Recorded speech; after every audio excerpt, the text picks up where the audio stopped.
When you look at the world today, it can feel more divided than ever. And that big question, how do we create peace, can feel, well, just huge. But what if the answer isn't some complex political strategy? What if it's a simple, practical guide that any of us can follow? Let's break that down. So where do you even begin with a question that big? Well, the framework we're exploring today suggests we start with the absolute basics.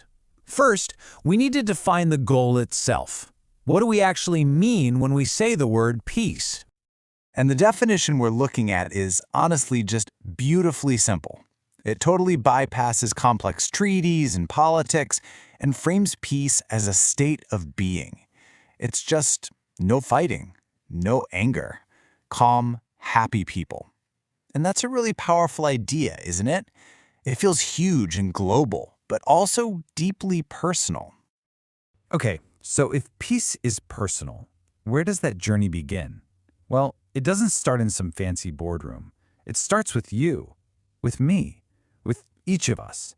So let's look at how the smallest, tiniest actions can actually create the biggest impact. And here it is, the foundational ingredient. The whole framework we're using places love right at the absolute center of everything. And we're not talking about a fleeting emotion here, but as a practical, actionable tool for building a better world. But what does love really mean in this context? I mean, that's a big word. And who exactly are we supposed to be directing this love towards? The answer that's proposed here really challenges our everyday assumptions. Okay, so this is where things get really interesting. This framework takes a familiar idea and just blows it wide open. Our neighbor isn't just the person who lives next door. It's everyone, every single person we share the planet with. Your family, yeah, but also the person you buy groceries from, and even people in a country you've never visited. It's a call to see all of humanity as our community. And this brings us right to the core principle. This famous teaching is presented as the ultimate guideline. I mean, just think about it for a second. We all want to feel safe, right? We all want to be happy and cared for. The instruction here is simple. Want those exact same things for everyone else, for every single one of your neighbors. So, that's a really big idea. But the crucial point is, how do we get from this big idea down into our daily lives? How do we turn this whole philosophy of love into something we can actually do? This next part is all about making that translation happen. And what's great is that this doesn't require some grand, heroic gesture. Nope. Instead, it's all about small, conscious acts of daily kindness. Things like helping someone with their groceries, offering your seat on the bus, or, and this is a big one, even just offering a smile. These are presented as the tangible, real-world ways to put love into action. You see, each of these small acts sends a really powerful message. I see you and I care. And that right there is the critical shift. Because when we operate from a place of caring, our instinct isn't to harm someone, it's to help them. And that fundamental change in perspective, that is the very first step toward peace. Okay, so being kind to people who are kind to us, that's one thing. We can mostly handle that. But what about the really hard stuff? What happens when we run into disagreement or even just outright anger and hostility? Now this is so important. This source emphasizes that peace does not require everyone to think the same way. We can have different opinions, different beliefs, and still live together peacefully. The bridge that connects those differences is respect. That's the key that unlocks peaceful disagreement. And this brings us to what is, let's be honest, the ultimate test of this whole principle. Loving people who are good to you, that's easy. That's the low bar. The true challenge, the one that requires real strength, is extending that same love to those who oppose you. This teaching is framed as maybe the most difficult, but also the most transformative step towards creating genuine, lasting peace.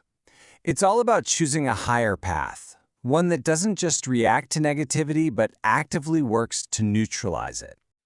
So how does that actually work? Well, think of anger like a fire that feeds itself. One angry comment leads to another, and it just grows. But that cycle has a breaking point. It's that moment where you get to choose. By consciously refusing to fight fire with fire, to retaliate with more anger, and instead offering a calm, kind response, you break the chain. You stop the fight before it even gets going. And right alongside kindness is another essential tool in our toolkit: forgiveness. Choosing to forgive instead of holding on to anger is an active choice. It's not about pretending something didn't happen. It's about refusing to let it fuel more conflict. It's about choosing peace for yourself and for the other person. All right, let's move into our final section and see how all of these little individual choices can add up to something much, much bigger. How does one person choosing kindness actually start to change the world? Well, the best way to understand the impact is to think of a ripple effect. You know, like when you toss a stone into a pond. It all starts with an internal choice, in your own heart.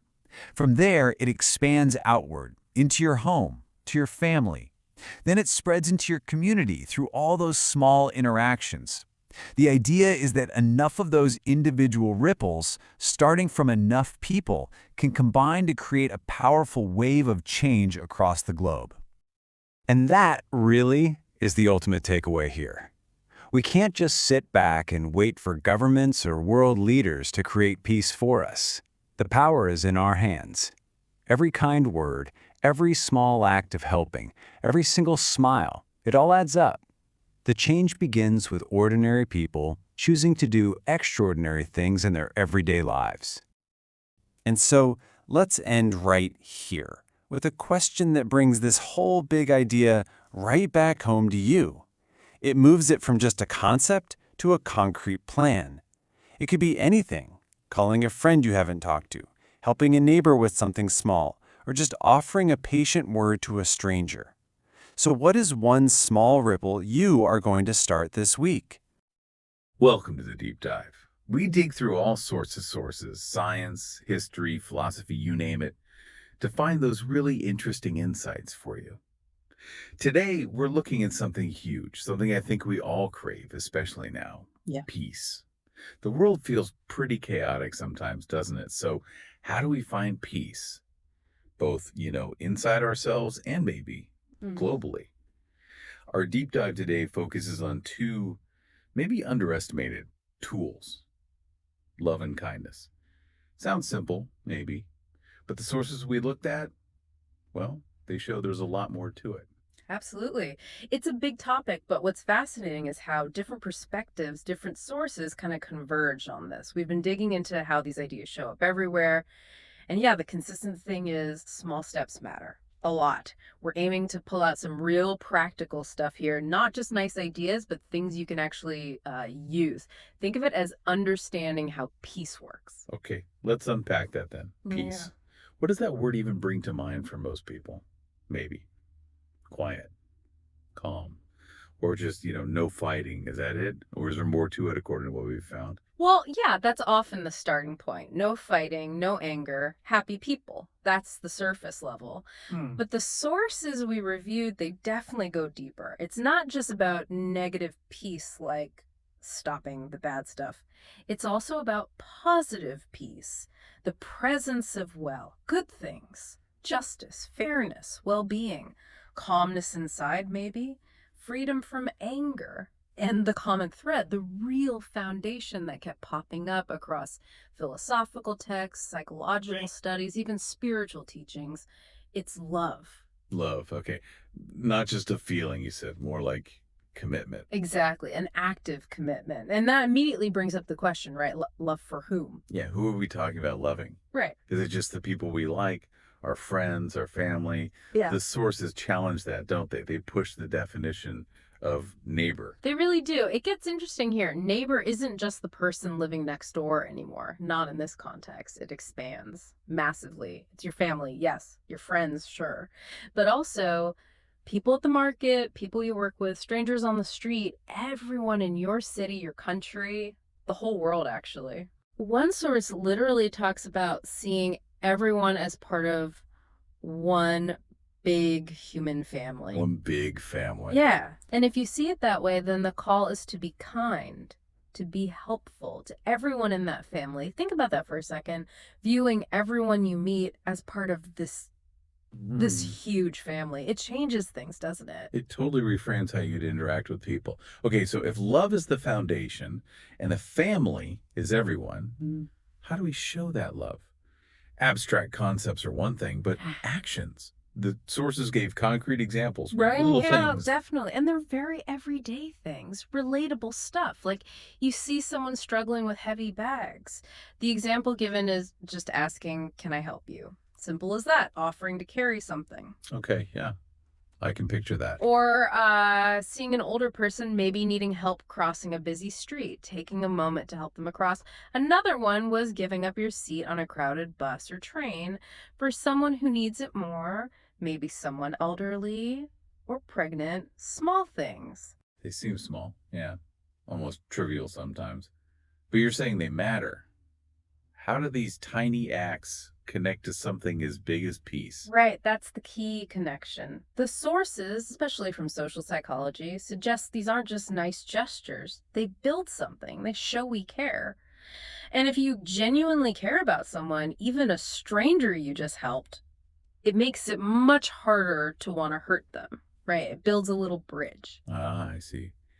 Caring leads to not wanting to harm. Exactly. It fosters that desire to help, not hurt. Plus, there's this ripple effect idea. Kindness can be contagious. You see someone being kind or someone is kind to you, and studies show you're more likely to pass it on. So these small acts, they multiply. They build trust. Kindness contagion. I like that. Mm-hmm. But let's be real for a moment. Life isn't always like that. We see the opposite too. People being unkind, angry, saying terrible things about each other, online or in person, especially when they disagree about something important. How does that fit in? How do we deal with that reality?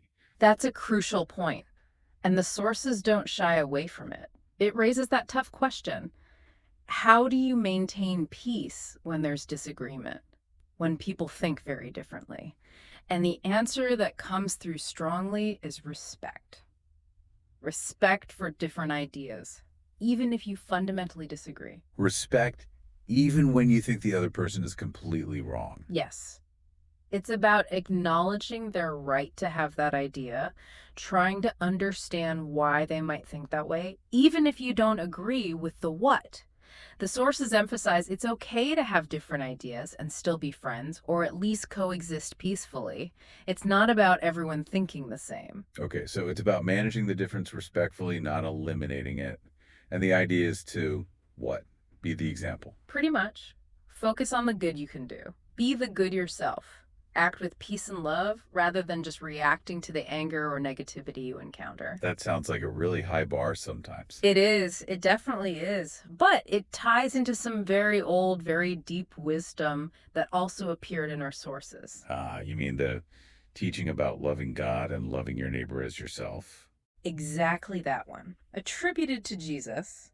Think about what as yourself really means. We naturally want safety, happiness, good things for ourselves, instinctively. Sure. So that teaching implies we should want those same things, safety, happiness, well-being, just as strongly for everyone else.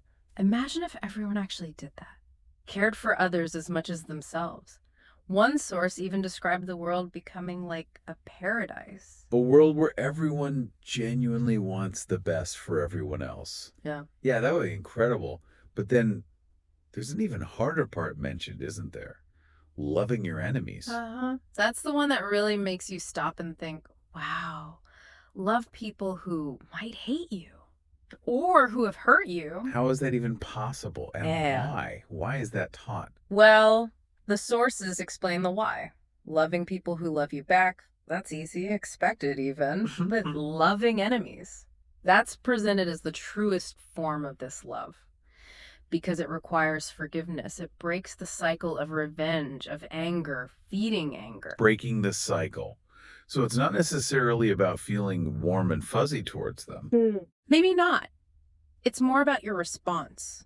Choosing not to retaliate.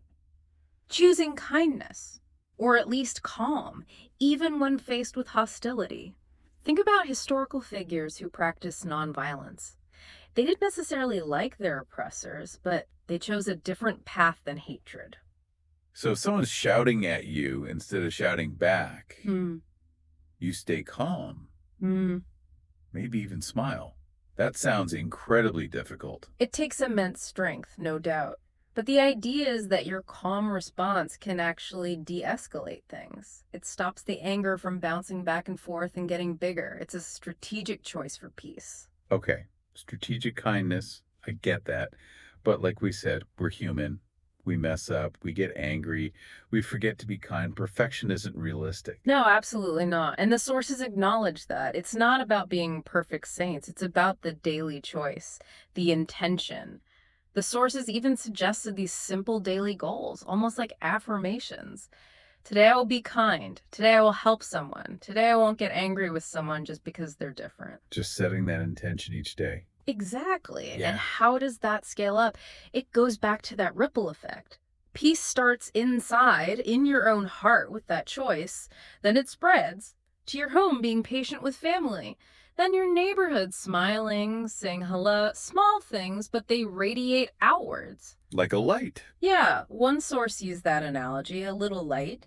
Your light joins with others. It spreads from you to your street, your city, potentially the world. It has to start somewhere. And it starts with us, ordinary people, not just waiting for governments or leaders to sort it out. Precisely. One kind word, one small helping hand, one smile. It adds up. It really does. It feels hopeful, actually, that peace isn't some grand, unattainable thing, but something built moment by moment. Through loving our neighbor, trying to understand even our enemies. And that leads to the final piece of insight, which ties it all together. Trying to understand, why is that person angry? Why are they unkind? Maybe they're scared. Maybe they've had a really hard life. We usually don't know the whole story. So seeking understanding before judgment. Exactly. And when you approach someone with that mindset, trying to understand where they're coming from, patience and gentleness become the natural response. Those become your words of peace, as one source put it. Patience and gentleness. Yeah. Born from trying to understand. That adds another really practical layer. It does. It's all connected. The love, the kindness, the respect, the forgiveness, and the understanding, they all work together. This has been, well, a really illuminating deep dive. It makes the path to peace feel much more accessible, starting with us, with small conscious choices. Absolutely. And the message that echoes across all these different sources is incredibly empowering. You listening right now, you can make a difference. We all can. So as you go about your day today, here's something to maybe turn over in your mind. Think about someone you find difficult, someone you maybe clash with, or just don't understand. What if, just for a moment, you try to genuinely understand their story, their perspective, without judgment? Could that little shift unlock more patience, more gentleness in how you interact? Not just with them, but maybe with others too. Could that be your next small step towards building peace?